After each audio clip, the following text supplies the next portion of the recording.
I'm Lucy Pottinger and I head up the beauty and aromatherapy category at Holland Barrett. Yeah, it was great to see more people attending this year. So last year it felt like more brands and retailers, which was great. So we had some really good discussions last year, but it felt like the conversations have moved on more so this year.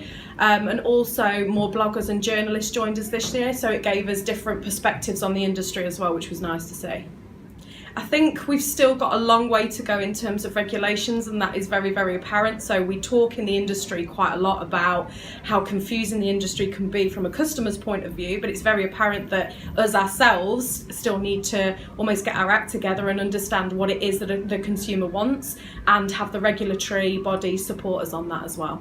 It's about consumer demand, and it's about understanding what it is that the consumer wants. Obviously there's the legal elements to it as well, which we all need to appreciate and abide to, but also it's about listening to what the consumer wants. So it's not necessarily that a particular chemical or whatever is necessarily harmful, but if a customer just simply doesn't want it in their products, that's the bit that we should be really tuned into as an industry.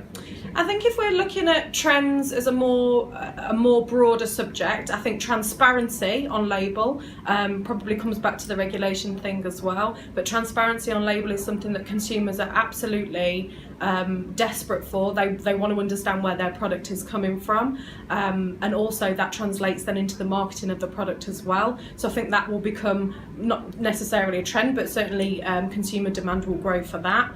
If I'm talking about ingredients specifically, charcoal we're seeing absolutely huge at the moment, and more kind of down the weird and wonderful angles, certainly for Holland Barrett.